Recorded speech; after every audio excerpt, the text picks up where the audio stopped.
Olá, caros alunos, vamos iniciar mais um encontro com a filosofia. Então, a gente vimos na aula anterior, a questão da patrística e Santo Agostinho.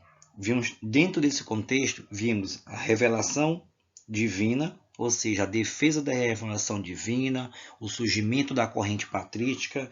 Vimos também, dentro desse surgimento, vimos Santo Agostinho, que foi um grande representante dessa corrente, após ele começar a desenvolver várias etapas da filosofia em defesa, da mensagem de Cristo, surgimento também de várias etapas da patrística. Vimos o pioneiro que levantou a corrente, que foi Justino, e depois o Santo Agostinho abraçou a corrente comum, realmente como um todo, levando assim a palavra de Cristo. Dentro da defesa da revelação divina, vimos um pouco sobre a questão da relação da filosofia com a questão mística e religiosa e a formação da filosofia cristã. E agora a gente vai ver um pouco dessa outra grande corrente que também se desenvolveu na Idade Média, que foi a escolástica e o desenvolvimento da filosofia das escolas cristãs. Isso que a gente vai entender um pouco sobre esse contexto, dessa grande corrente também. Então, o que seria a escolástica? O termo escolástica se refere a uma produção filosófica que aconteceu na Idade Média, entre o século IX até o século XIII depois de Cristo, em comparação com a patrística, vertente anterior da filosofia medieval, gente. A escolástica também foi situada em um período em que a intensidade do domínio católico sobre a Europa, onde a maior força, da Igreja Católica após, o fracasso dos grandes reinados. A Igreja Católica assumiu esse poder nesse contexto histórico e começou a comandar a Idade Média, e a partir daí, dentro dessa Idade Média, tem um período, chamado período medieval, onde a Igreja, começou a se manifestar seu poder sobre a sociedade. A partir daí, dentro dessa necessidade de formação em larga escala sobre os sacerdotes e a forte implicação cultural e educacional para a fé católica, promovida pelo Império Carolígio, foi um grande império, A partir daí, a Igreja Católica criou as escolas e as universidades para ensinar e formar pensadores de novos sacerdotes. Em criação dessas escolas, que motivou o nome do período chamado escolástica, que esse período escolástico foi isso, criação de novas escolas, novas universidades que estavam ali criando novos adeptos, de pensadores católicos, ou seja, de teólogos, para desenvolvimento, dessa grande corrente escolástica. Então, o que seria, esse desenvolvimento da escolástica e a filosofia das escolas cristãs? Nesse período da Baixa Idade Média, entre o século XI e o século XV, a Igreja desenvolvia as iniciativas educacionais mais importantes da Europa, aonde ela promovia esse laço educacional e começava a desenvolver, seus adeptos para poder aumentar, seu contexto religioso.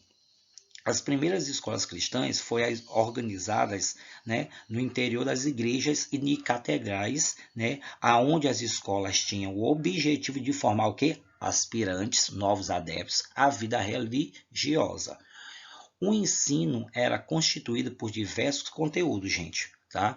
Tinha gramática, lógica, retórica, geometria, aritmética, astronomia, música e os princípios dos manuscritos bíblicos e do cristianismo, que era esse conteúdos programáticos para o desenvolvimento, desses novos aspirantes que a escolástica começou a pregar.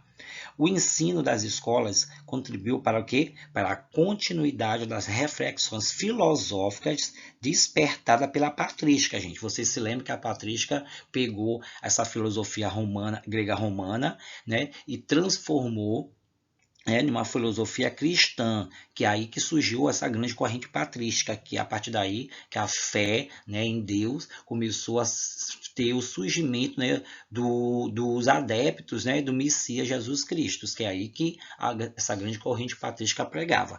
E já a escolástica deu uma continuidade, porém ela fez só uma adaptação escolástica, porque ela incrementou com esses novos, né, rol de conteúdos. A filosofia ensinada, né, nessa escola ficou conhecida como escolástica, porque ela tinha esse grande patamar de conteúdos, de disciplinas para ser realmente ministrada, para formar, né, esses novos adeptos. Então, eles tinham essa formação para começar a seguir, né, essa carreira religiosa. Então, o surgimento das primeiras universidades, como foi? Muitas escolas cristãs deram origem às primeiras universidades europeias, que foram muito importantes para o quê? Para o desenvolvimento cultural da Europa. As universidades europeias mais antigas foram fundadas no século XI, né? O século XI até o século XII, né?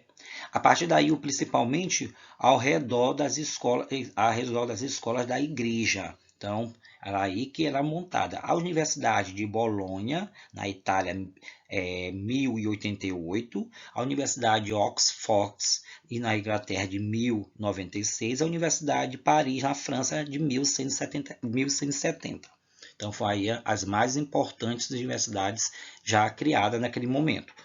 Então, essas universidades religiosas tinham o objetivo de formar novos padres, teólogos, capacitados a defender a mensagem das escrituras sagradas. Então, a partir daí, elas tinham realmente esses adeptos, eles tinham essa formação de aumentar, né, o seu rebanho. Então, a filosofia, gente, como instrumento de compreensão da verdade, foi o seguinte: essa filosofia da escolástica estava subordinada a uma tradição religiosa cristã que determinava o que seria investigado. Para o cristianismo, a verdade divina já havia sido revelada ao homem, que estava realmente escrita aonde? Nos manuscritos bíblicos, aonde era realmente utilizado como uma grande ponte de desenvolvimento, né, da humanidade. Então, a partir daí, a filosofia seria o quê? Um instrumento que utilizar para aproximar os homens dessa defesa revelada, ou seja, para que eles pudessem compreender melhor mais ainda a sua própria origem.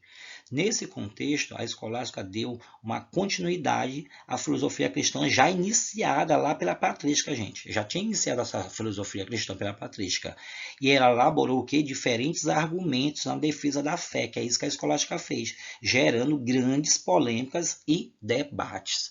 A partir daí, com essas polêmicas e debates, a escolástica ficou realmente conhecida naquele período total, por conta que ela começou a dizer que ela ia aproximar esse homem religioso com a fé, ou seja, a razão humana mais a fé, diferente da patrística que pregava só a fé e não a aproximação do homem.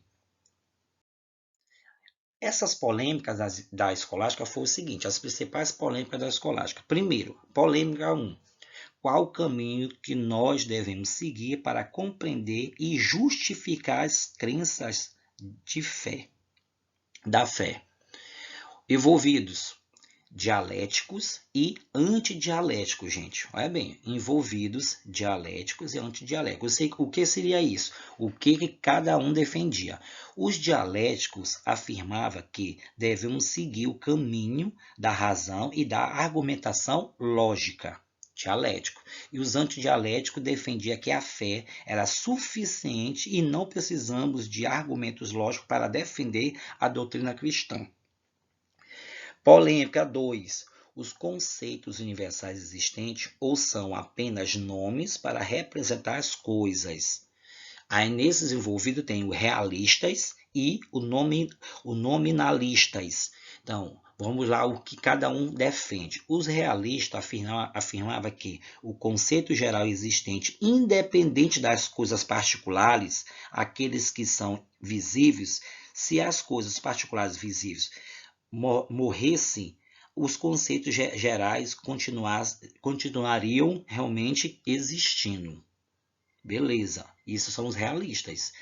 E os nominalistas? Os nominalistas defendiam que os conceitos universais são apenas palavras criadas para representar as coisas ou os seres, ou seja, são apenas nomes. Esses nomes não teriam realmente realidade fora do pensamento. Esses são realmente as defesas desses quatro, né? Desses quatro envolvidos, né? E a polêmica começou por isso. E aí começou os grandes debates ao redor da escolástica, porque a escolástica trouxe, né, esses defensores de cada uma dessa defesa, e a partir daí começou a colocar em dúvida, né, o posicionamento, né, da própria corrente.